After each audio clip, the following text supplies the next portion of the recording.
It's a crucial qualifying hour for the 2023 MotoGP World Championship. We're coming to you live from the Kuala Lumpur circuit. The Sepang International Circuit hosts round number 18 of the 2023 season. This is the qualifying then that will set the grid for both the Tissot Sprint and the Grand Prix coming up as well over the next 24 hours. Two men in the hunt for a world championship, that being Jorge Martin and Pecco Bagnaia. There is so much going into this one as well. Both drivers will go through Q2 for the first time in several races. Jorge Martin has won the last 5 sprint races, also having 3 pole positions. It's going to be very interesting to see what time he's going to do. These are the results from practice 2, but we're going to hand over to Susie Perry. Hello, welcome back to Super Saturday here in Sepang, and welcome to the paddock. The sun is shining.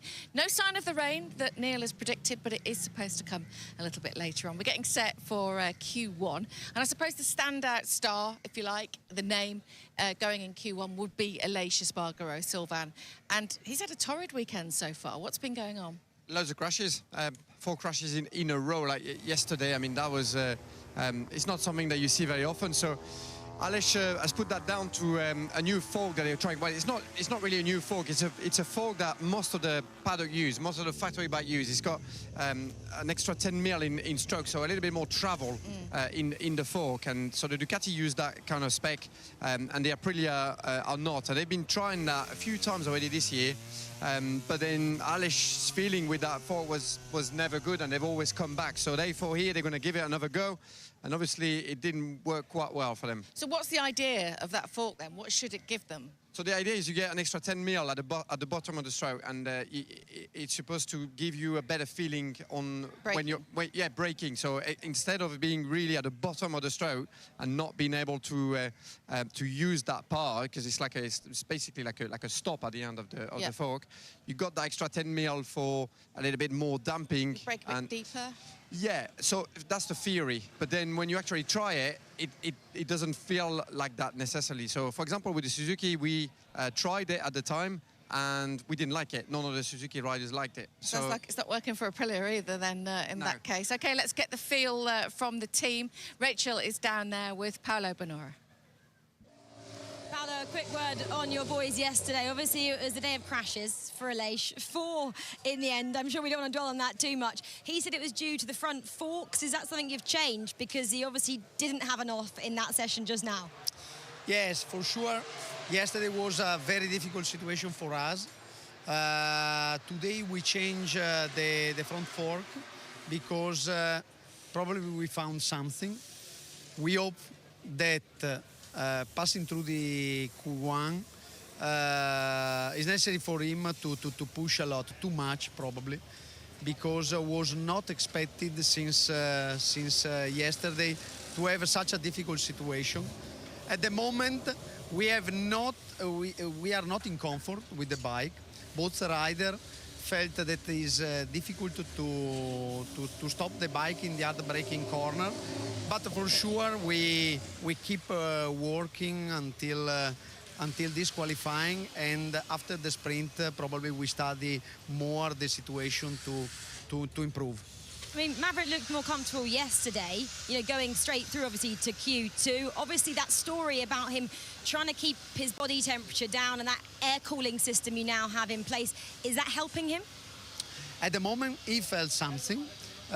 We are trying on all 4 riders, so because after the last race, we struggled a lot for the hot situation. At the moment, they are fresh, and it is not such. It is not so difficult for them to keep under control the temperature. But for sure, for the long race, they have an advantage using this system. We hope you can sort out everything for the sprint later on today. Thanks for chatting to us. Yeah, thanks. Yeah, thanks, Rachel. What did you make of that, Sylvain? Well, I think they clearly that problem with the heat, they need to solve that. You know, I mean, the riders in Buriram, they Maverick Vinales had to give up, which you very rarely see that. These guys are proper athletes. You know, they used to train in the heat. They prepare themselves for these challenges.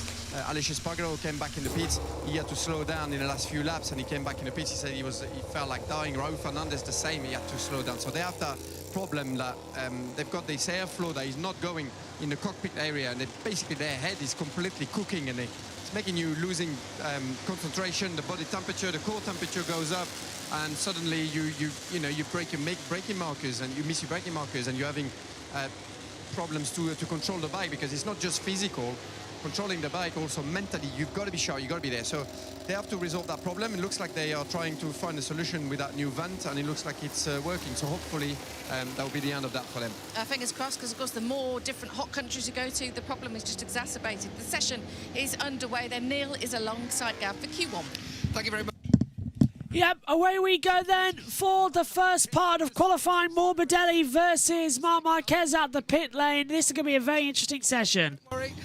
It will still happen halfway round this lap. He'll accidentally run wide or something along the lines. It is something there. We talk about that heat issue with the Aprilia and with the riders. Once upon a time, Neil, this was the only, I'll say only, but the race where you suffered most, and there weren't many of them. But now we do have, you know, the racing here. We've got it in Thailand, Indonesia, India's come on board this year. There's looking like there might be one in Saudi Arabia in the future. Qatar, we know, runs at night, but it is something that the riders are going to have to be more accustomed to. Yeah, absolutely. And the bikes, of course, and the teams. It was funny, because back in the day, and it's not that long ago, that this was the only round, and everyone dreaded it because you suffer.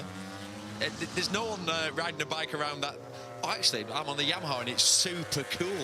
They have got an air conditioning unit. Yeah, got aircon. So, yeah, everybody suffers. It is incredibly tough, and you are so right now. So what we got now? 5 rounds where it's incredibly hot. India was. I thought India this year was the hottest. It felt like. But I don't know if that's because it was the first real hot one of the year, and it's that initial shock to the system. No, I think actual temperature when you know in the shade it was. Yeah. But the humidity, perhaps at places like Indonesia, Thailand, and here in Malaysia, that changes things. I think temperature in the shade there was the hottest, but here yesterday the readings in pit lane were, it feels like 42 degrees. Yeah. Feels like that. Yeah, all of those people who remember like the hottest day back in the UK. Yeah, what was it? 30? Last year, 38, wasn't yeah, it? 38. Imagine it feeling like 42 as well. It's pretty stifling when you're on top of a bike that itself is an oven. 2 riders to go through here, Neil. They're on their flyers now on their out laps. Some have started their full laps. Lecuona, Nakagami and Mir being those, and this is Aleix Espargaro we're keeping an eye on. Which do you think will be the 2, though, to go through? Because Morbidelli clearly has the best race pace of any of them. Yeah, I'm going to say Marc will be one of them, because he normally can. Well, he's actually not got a bad pace this weekend, but also he'll risk a little bit more. Hold my breath into there. Oh. And he managed to get behind Frankie Morbidelli. Yeah, yeah. Sorry, I was holding my breath, because that's where. Do you remember when he had that massive high side in, was that 19? It was out the front door, wasn't it, of the bike when he got launched and up and over and face plant. Like, it was sort of like on his ankles and then down on his face. It was awful. So I'm going to go with Marc for 1, and let's just have a quick look down. Normally you'd think Aleix, but I think he might have lost a little bit of confidence yesterday having those 4 crashes. So who else is there? Let's have a look. The flag will be out soon. No, I know. I'll go Frankie Morbidelli. Sorry, Gav. It's all right. I mean, Frankie Morbidelli, I think, is a very good punt. It's just, and this is something that he and Fabio Quartararo said yesterday, it's getting the most out of the soft tyre in 1 lap, and that step is something they not being able to do. And let's go stop quick. 158.4 is competitive. Would have put him about 8th or 9th yesterday in practice. Not a bad first flyer. No marker on his own. Tell you what, Paul's done a decent lap. His brother's only a 10th behind him. Mark's 3/10 off, so this ain't going to be enough. And there Bastianini's on a good lap. Yeah, he's underneath at the third sector, not too far away from Marquez. There is Marquez down to the final corner behind Morbidelli, who's building. And look up, Enea. Let's not forget, he was second in the race here a year ago. I mean, there's been a number of places we've said that, where he's won races the previous year, and it's just not quite worked. But what I will say for Enea Bastianini, as he goes to the top of the timesheets now, a 158.1, and that would have put him third overall yesterday.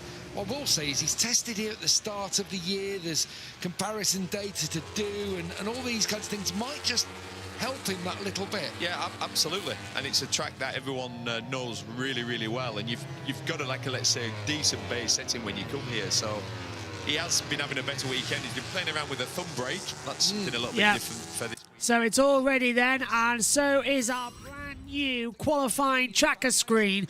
And down, that's Pol Espargaro. Pol Espargaro's crashed out, and I believe that is down at turn 9, it is. So as soon as we get on the air, Pol Espargaro's crashed out. Let's take a look at it. Oh, he's just dropped it. On entry, the front just dips away, and he knows what he's done immediately, and he knows exactly what he needs to get back up to do, so that's heartbreaking. But yeah, brand new qualifying screen that we've got going. Full timings of all the riders out there on the circuit, plus all our camera angles as well as per normal.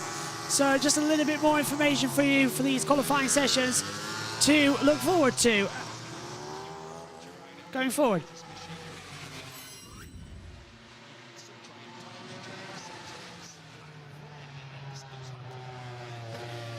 The team, Ducati, going in a certain direction. You're sat on your sickbed, you've got zero input.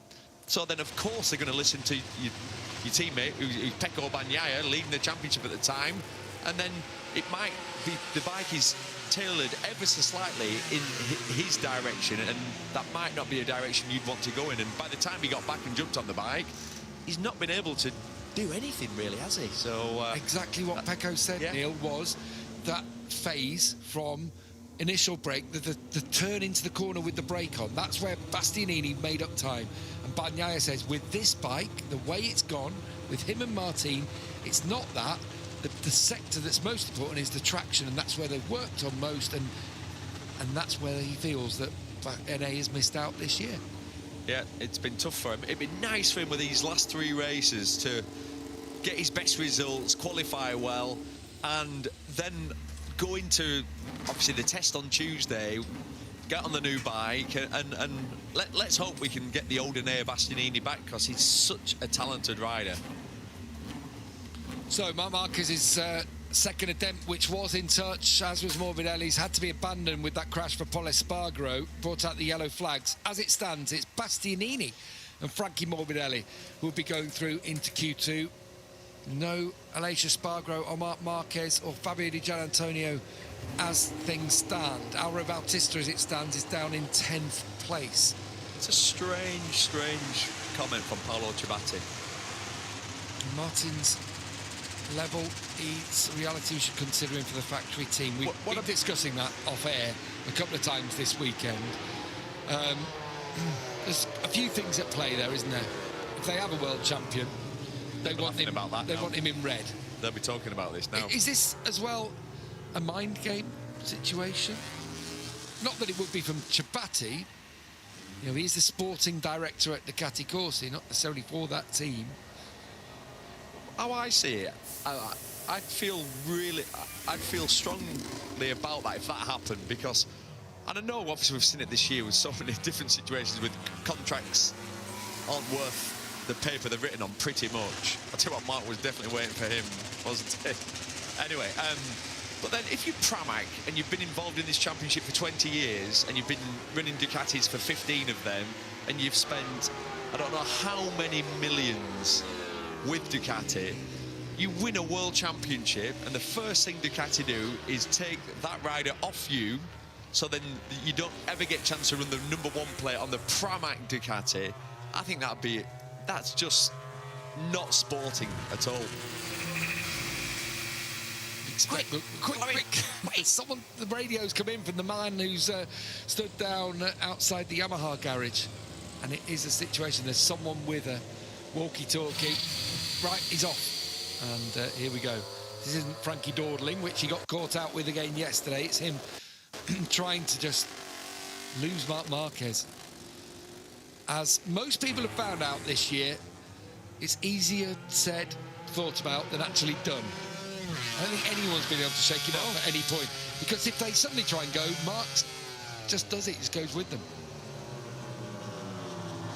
Here we go, then Aleix setting up for his second run in this session. Pol Espargaro, his brother, has got back out on the racetrack as Enea Bastianini's leading Alvaro Bautista out of pit lane. Here we go for Aleix. Oh, got that. Okay, had a couple of goals, that's it. It looked like it was on the absolute limit. And the fork issue that we were talking about, that Rachel was asking Paolo Manora about, they're using longer forks. They're trying to just try different things on yeah, it's what they've tried in the past. For braking stability is the problem they've been suffering with. What's Frankie doing? What's Frankie doing? He ain't going to go past here. He could do anything. Problem is, again, it's like speaking to a brick wall. This is what happened when Marquez had the biggest high side, didn't he? He had the biggest high side at turn 2. Is he he's not pointing to the Sepang 2015 corner, is he? Because that's what it looked like then, the pair of them coming through that corner. A Yamaha against the Honda. Yes, I talked about it. I'm sorry. You're not allowed to talk about that. That's my yellow card for the day, isn't it? Yeah, he's not allowed to talk about that anymore then. I'm sneezing now, so the commentary box is now making me sneeze, but we've got an interesting time here, as you can see on the deck. We've got Aleix Espargaro 2/10 up. As you can look at my eyes, blimey. So, Morbidelli going with Marc Marquez. Marc just sort of lifting off. Can't believe it needs to cool down now, so I'll get this hay fever going. I've got a heater on in the commentary box. It's been directly on me, so it's just like set me off massively. And Morbidelli's lifted off a lap time. So is Marc Marquez. He's been forced to let go on that one. Aleix Espargaro's third at the moment and is setting some really strong times. So this is looking very good from Aleix as he comes out the last corner. Red in sectors 1, 2 and 3, as you can see on your screens. And Aleix Espargaro goes fastest, 1:58.069.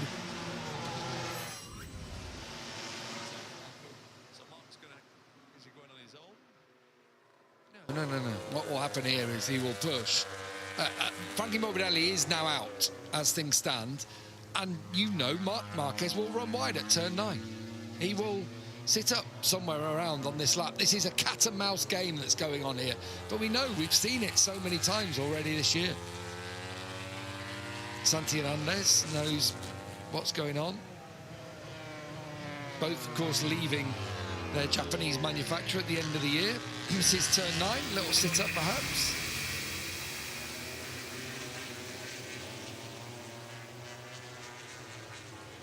This was on the previous lap, and Frankie trying to roll out of it. Maybe it'll be there then that Marc Marquez sits up out of it to try and repay the favour to Morbidelli. We're getting to the point now where it's last lap time. Yeah, Bastianini's on a great lap, halfway around, really in touch. I know he's already sat there in second place, but he's got traffic galore in front of him, unfortunately. And he's going to get them through the flip-flops, I think. It's not where you need it. Through 10. Meanwhile, look at this, Marc Marquez and Morbidelli again rolling off down that back straight. You've got to go the next time. You can't mess around in this last corner. Have to be on the gas from there, where Di Gianantonio is. Right. Digi's on a lap time coming across it. Digi goes fastest, 1:57.823. And Enea Bastianini sort of goes down to 1:28.036. So they're all now losing out on their first qualifying times. Let us know, by the way, in the YouTube chat what you think of the new qualifying screen. Does it work? Does it not work? Let us know. Literally just created it before the start of this one. into the braking zone. Bastianini's 19,000th off, getting towed around as well by Nakagami as he comes across the line. Coming across then as well, taking with Aiki Lukanoa. Bastianini goes second, 157.911. So already there's a big improvement. It's Digi and Bastianini going through at the moment. Digi's at the fastest first sector time, as you can see. It's a 24.464. Second sector is a 51.657. Marc Marquez is towing. Who's he got around with him? Mark is towing. I think it's Paulo Spargro. No, it's not. It's like, hang on a minute. It's Augusto Fernandez and Mark's down. Mark's crashed. Mark has crashed out. And as you can hear Neil Hodgson say, what a fool. He was right on the back of he was right at the back of Augusto Fernandez, and he threw it away. And Marc Marquez will start the Malaysia Sprint and Grand Prix from best, 20th on the grid. Turns in, goes to the inside line, loses the front on the curb, looking to take out Augusto, and I reckon that bike's went over his ankle a little bit there as well. He's up walking away straight away, but Marc Marquez, the racer in him was foolish. Brings out the yellow flags, nobody else can improve because they all went through that sector. So it's Digi and Bastianini going through. Digi goes through. And look, everyone's backed off on their sector times, as you can see on the board. No one's setting red times. They're all gone. That's enough in this first part of qualifying. And Augusto Fernandez takes the flag, so does Franco Morbidelli. They complete their runs. Di Giannantonio next to cross the line to take the checkered, and he's done so. He goes fastest. And here Bastianini will stay in second. Digi's into the pit lane, actually. Bastianini will go second. Had to back on his lap time. So did Augusto Fernandez. And that's the game, I think, for this first part of qualifying. And that is Avio Bautista coming to a stop on the Aruba racing bike. It's cut out, which is another Ducati. It's the third Ducati. It's cut out. Very unusual there. So that's the end of qualifying. That's the end of Q1. Di Giannantonio and Bastianini go through, and then starting 13th down for the sprint and the Grand Prix, Aleix Espargaro, Augusto Fernandez, Franco Morbidelli, Joan Mir, Paulo Espargaro, Raul Fernandez, Miguel Oliveira, Marc Marquez crashing out, spoiling for everyone. Nakagami, Avio Bautista, and Aika Lukanoa starts 23rd on the grid as well. So, not a bad session. Q2 is coming up in a few moments' time. Let's back over to TNT. Who go through into Q2? Susie Perry. Yeah, thanks, guys. An absolutely cracking lap, wasn't it, for Digi? And good to see Bastianini going through. But it seemed a little bit comedic at times, that session. Not working out for Franco Morbidelli or Marc Marquez. What did you make of that? Yeah, obviously, first time around for Morbidelli, he got caught out by the yellow flags in his first time attack, so he was a 10th under at that point, so he'd be really frustrated to not get another go there. Obviously, the Mark incident with Augusto then affected Frankie on his next lap, so he's just almost, well, he went second in the practice session ahead of it, and now he's outside the top 12 on the grid, so a bit of a frustration, and that is the Yamaha scenario. If they're not at the front of the grid, he can't fight, even though he's got good race trim, so he'll be really probably the most frustrated out of this session. Yeah, you've got to expect there's going to be a yellow flag at the end of the session, though, haven't you? Yeah, they're going to take again a lot of risks. This track, we know that you have a little bit like a greasy feeling around here. You know, you feel like the tires moving around you a little bit.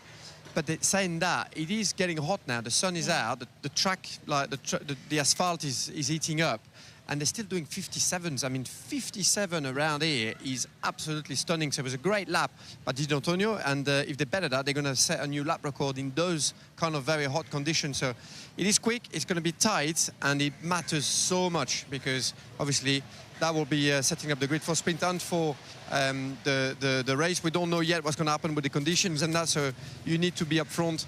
The guys with a missed opportunity for Morbidelli because he was so quick in FP3 with Fabio Quartararo. Both Yamahas really quick. Great race pace, but then starting from where he is now, that's going to be a tough ask. I think Fabio is going to take a lot of risk in that qualifying session because he's got an opportunity to be on the podium or to even maybe win the race with the pace he's got. Yeah, and he's got to be at the front, so that is the risk time. 48 degrees track temperature it is currently at the moment, which makes it even more surprising, the lap times that we're seeing. Where's the critical point? Around here, they're probably already past it. Once you're around about 45 degrees, it does get greasy, as Sylvain was saying. So those, the turn one, where you come all the way back in yourself, more than 180, you're asking for front-end slides there. So there's a few parts of the racetrack the riders know they have to be a bit careful. Others, like you said, Fabio, he will take a risk. He's going to have to put everything on the line, nail every apex if he wants to be on the first 2 rows of the grid. Yeah, absolutely. Just watching Bautista come in. What have you made? I mean, obviously he had a problem out there today. What did you make of the jump that he made in free practice earlier this morning? He's shown a great progression. I was a little bit surprised to see his initial pace. You know, in the first practice, I thought he was going to be faster than that because he had those 2 tests in Misano and he was quick then. But he clearly struggled with the feeling, and it's a very different feeling. You know, jumping from his superbike with the Pirelli tires to the MotoGP bike with the Michelin tires. You need to adapt, and it's not easy. And those guys, they are on the money. We know that they push every single session. So the gap was quite big yesterday. He's reduced that drastically.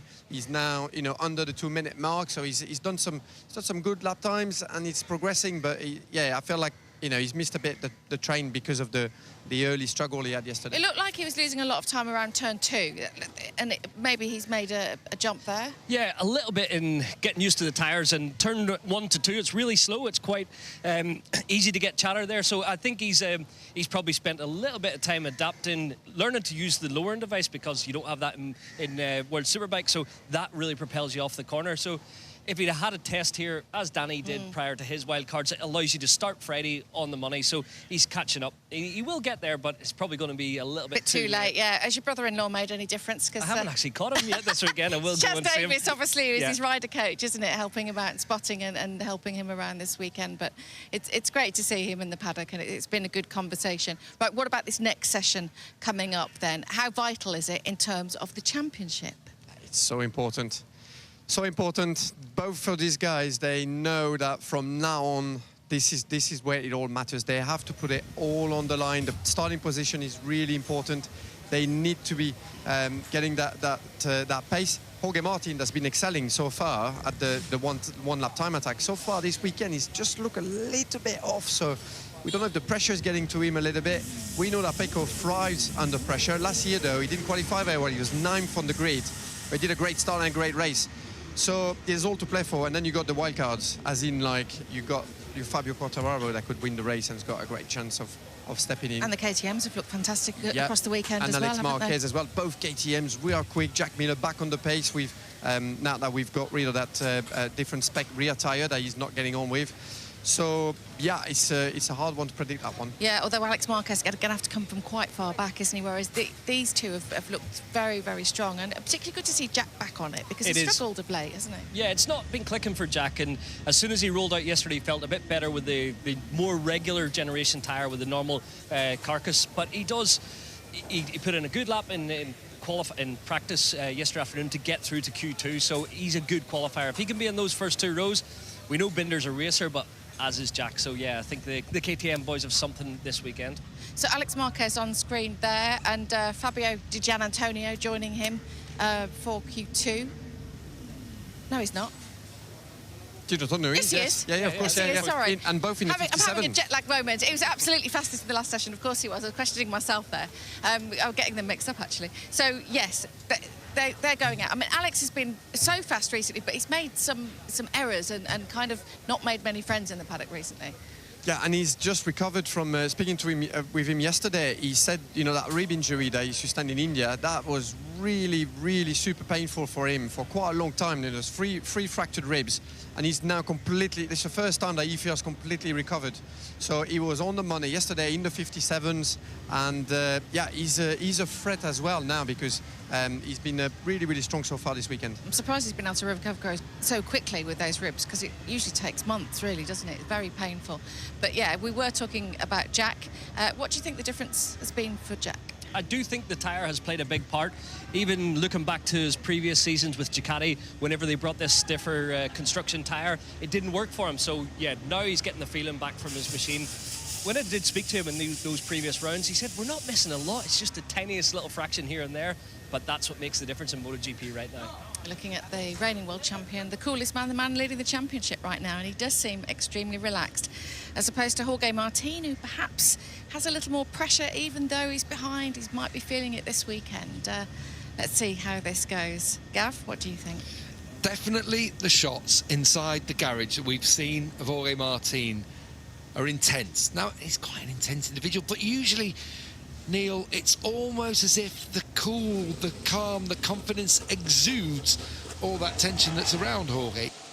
Martin really is stressed, and it's everybody for themselves. The second part of qualifying is go here in Malaysia at Kuala Lumpur. And in this session, Bagnaia, Zarco, Marini, Vinales, Quadraro, Bastianini, Binder, Miller, Di Giannantonio, Bezzecchi, Alex Marquez, Jorge Martin as well, all going through. I see Marquez, worst starting position, grid 21. Yeah, not great for Marc Marquez, crashing out, missing out on this session once more. Green flags out there, so we're expecting one run back to the pits, another run in around about 2 minutes after that. So 15 minutes. It's a long lap here, of course, at Malaysia. 3.444 miles. That's 5.543 kilometers. 10 right-hand corners, 5 left-hand corners. Longest straight is 920 meters. That's 0.572 miles.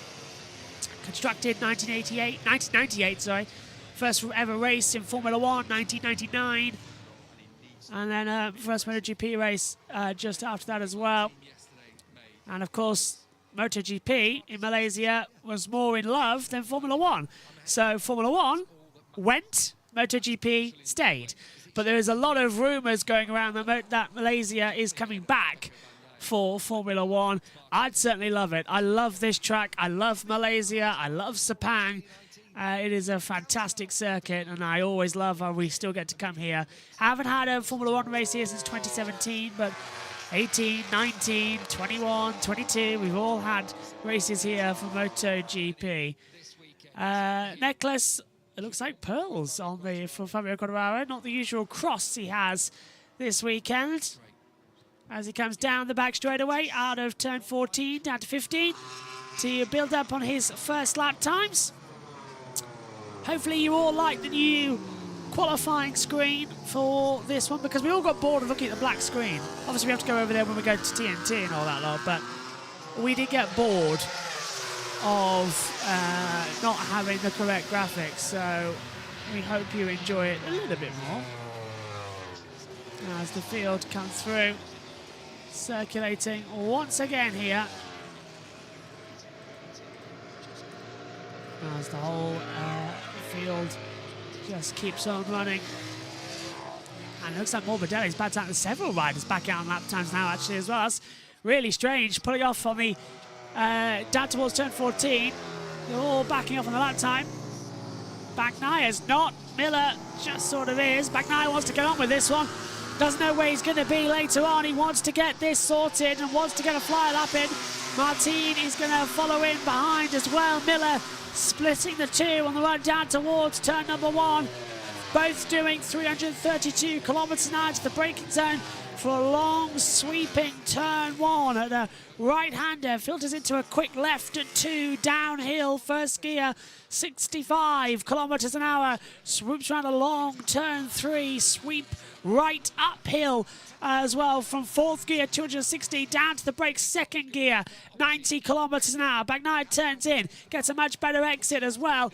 Bike just twitching at the front now through 5 and 6 as well. 5 a left-hander, 3rd gear, 155 kilometers an hour. Up into turn 6, 3rd gear, 145. 7 and 8 comes in again in 3rd gear. 2 quick rights, back-to-back at 3rd gear, 130 kilometers an hour. Turn 9, 1st gear, 65 kilometers an hour. Uphill braking zone as well to try and stop in. And it's the tightest and slowest turn on the entire track. Bagnaia beautifully drifting in. It looks like Miller's back down a lap time as Martin's gone past him. Through turn 10, another right, then through turn 11. Second gear, 105 kilometers an hour. Quartararo, on Alex Marquez, 157.924. Quartararo does 158.326. Marco Bezzecchi, 158.904. Fabio Di Giannantonio does a 159.211.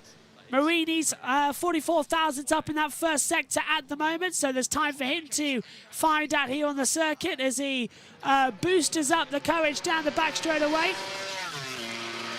And into the last corner, as I said, turn 15, second gear, 75 kilometers an hour, then boosted up towards the line. What's the time then for Bagnaia and Martin as they both come across the line? Who's going to have provisional pole position here in Malaysia? Cross the line, Bagnaia, second fastest, Martin to the top, 150, Marini! Luca Marini jumps to the top on 157.787, 16 thousandths of a second faster than Jorge Martin. Alex Marquez goes third. Pecco Bagnaia is down in fourth position. Luca Marini was at the back of the tow and he had the perfect time. Alex Marquez is still finding some delta out there. He's a 10th up. And Quartararo's a 10th down in the sectors at the moment, so they still need to find a little bit of pace together to work, but certainly didn't expect that to come into it. You can see the red sectors on your timing screens now with the new qualifying tracker in this session. So there's still data to be found, there's still time and energy to be put into it as well, and everyone just got to stay calm in this opener. Alex Marquez, Bagnaia set exactly the same time as Marini, and he's up in the second sector. Martin's up by 0.3 of a second. So they're all finding the delta time they need to. Turn 3, so hard, Jorge Martin to have made that time in that first sector. I mean, he has got the ultimate track position. He's behind his main rival, who's on a fantastic lap himself. Here we go then, across the line. This is just the first run to... And this is Alex Marquez staying in third position. At the end of the first round's 157.829. Bagnaia will be up shortly. So will Martin. Marini too. Just trying to find out who's next to cross the line. Well, it's going to be Marini, it's going to be Martin, then, no, Bagnaia, Martin, Marini, Miller, and then everybody else going to pile in together. You can see it on the tracker as well as I can, who's coming through sector 4 and who isn't, as they come into the last corner now. This is Bagnaia coming up. Martin's going to blow everybody away with this time as well. Best pole lap here was Martin's 157.790. Are we about to go for a new all-time lap record here at this circuit? Cross the line, Martin does a 157.549. It's a new pole lap. It's a new all-time record here at the Sepang International Circuit for Jorge Martin, a 157.549, a new record for pole position at this moment with 8 minutes to go. This is only the first runs, remember. We have got another run left after this, but that is brilliant. And if the rain does come, as we've been told it is, then we are in for an absolutely cracking race. There's the confirmation.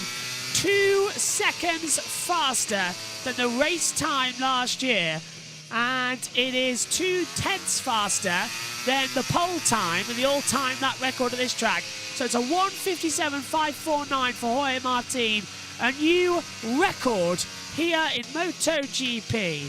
Absolutely fantastic. Right, over to TNT as we wait for the next runs.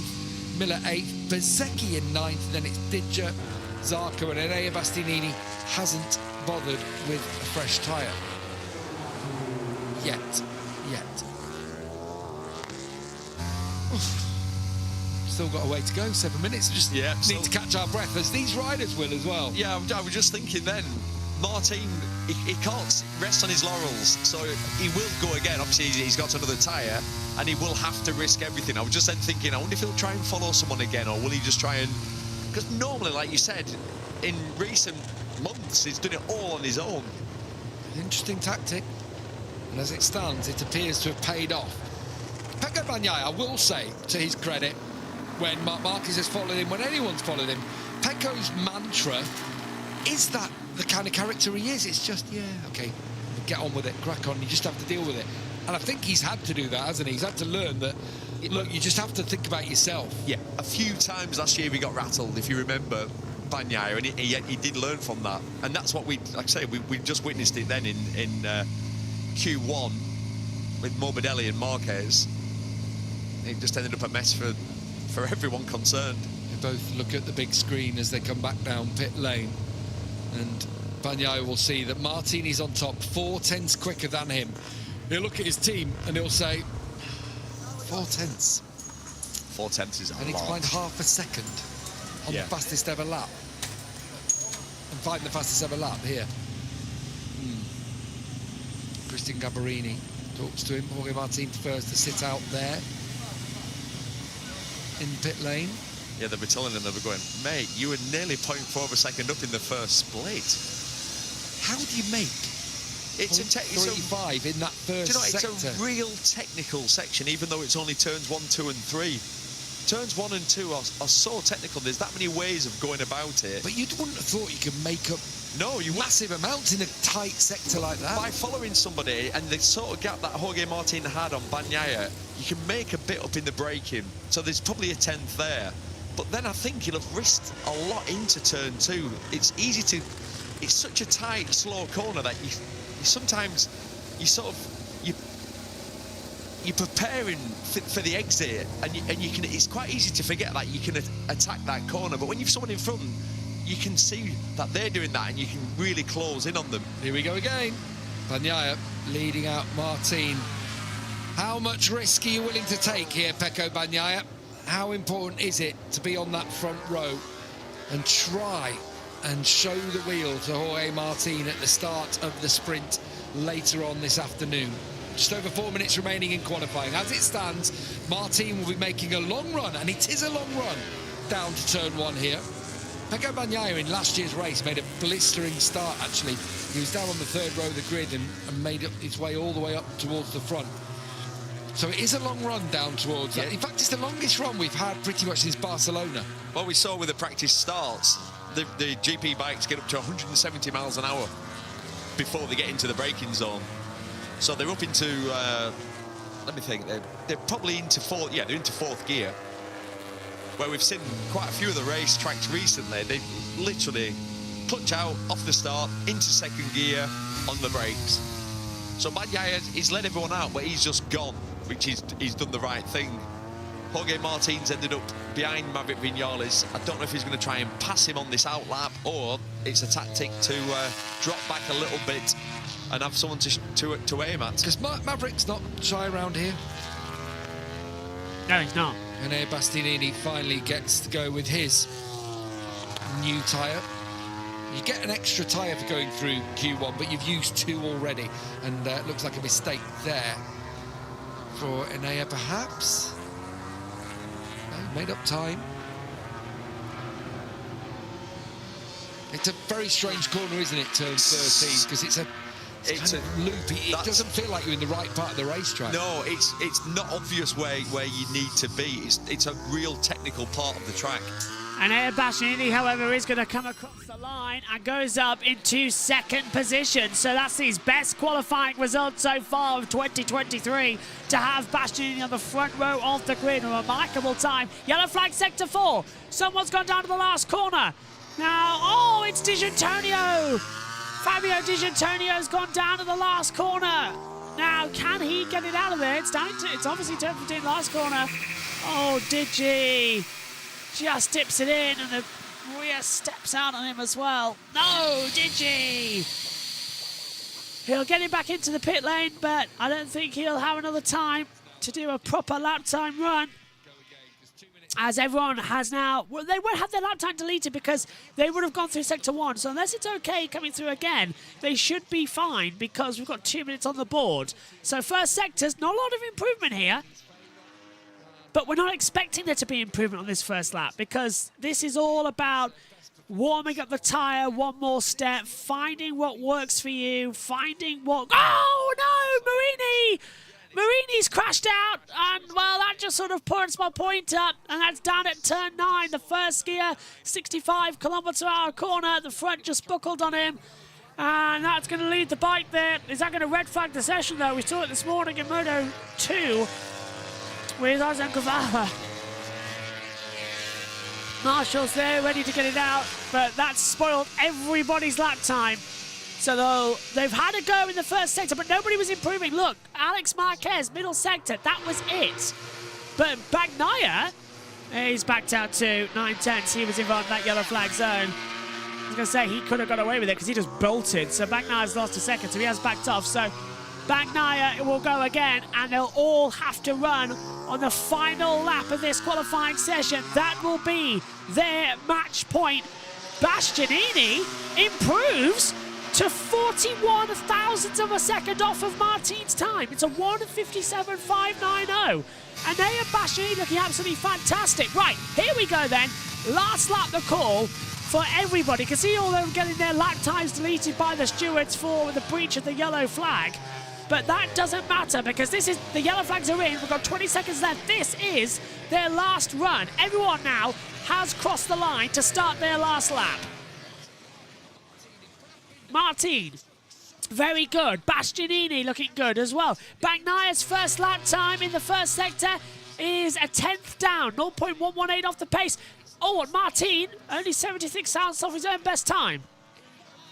Oh, and that's, oh no, Martin's down, Martin's crashed. Martin's crashed, he got taken out by Miller, who was drifting on the racing line, and Jorge Martin has crashed out up the hill at turn 4. Well, that's going to spoil everyone's lap times behind him. Bagnaia's only 37 thousandths off the pace, so Jorge Martin makes a crucial mistake in qualifying. Is that going to cost him in qualifying time? Now, that was all because Miller was drifting on the racing line. He caught out Martin's eye line, and then he just sort of dropped him into turn 4. Really strange situation to go on. But now we've got 37 thousandths of a second slower for Bagnaia. Alex Marquez is a 10th down as well. Binder, 2/10. Martin's given up. Well, he knew that anyway, so he's walked away, let them take away the bike. No yellow flags out on the track anymore, so this is it. Checkered flag is out. It's a run to the line. Who will be on pole position for the Malaysia Grand Prix? And Bagnaia's up by a 10th. Bagnaia in the third sector has picked up 0.143 of a second. So will it be Bagnaia's 18th pole position, or will it be Martin's 14th pole position? Bagnaia's squiggling coming into turn 15, gets the front down as well, comes up towards the line. Who's on pole position? Which of the two championship protagonists will start P1 for the sprint and the Grand Prix? It's Bagnaia! 1:57.491. A remarkable time.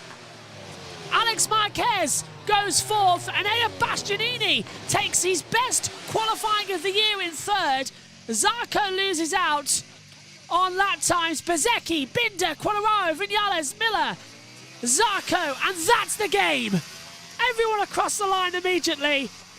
It is a new lap record of 1:57.491, and for Pecco Bagnaia, it is a crucial match point in the World Championship. It is 25th career pole across all classes. It is 18th pole in MotoGP, and that was at a very crucial time. The top three separated by 99 thousandths of a second, and that is so important for the World Championship. It is game on. And there it was Binder drifting on the line, and Martin took an inside line, and yeah, so apologies to Miller, it was Binder who was drifting on the line.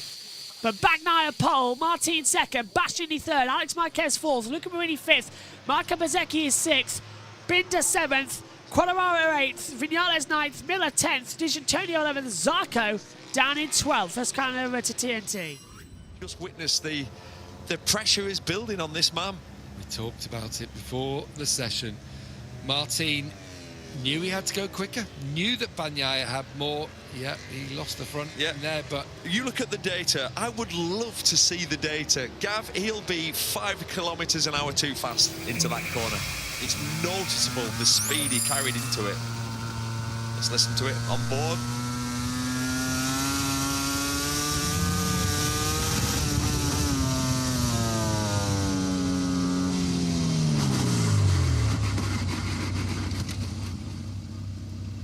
Turn 4 sees the end of Jorge Martin's quest for a third pole in a row.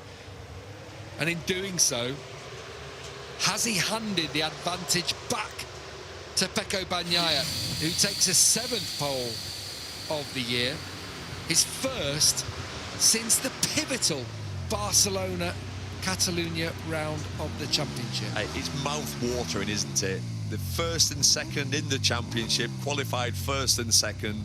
We know how important this round is. The pressure's building on both riders. But the man who's been here before, the current champion, who knows what it feels like, has reacted in a fantastic way. Very, very impressive from Pecco, this. And all this, just he cracked on with it, didn't he? Went out, had riders behind him. It's counting the riders. Brilliant. But what a great way of dealing with it. Okay, they're following me. It's not a lot I can do. But I like this. That's class. That's very, very funny. Then that's very, very funny.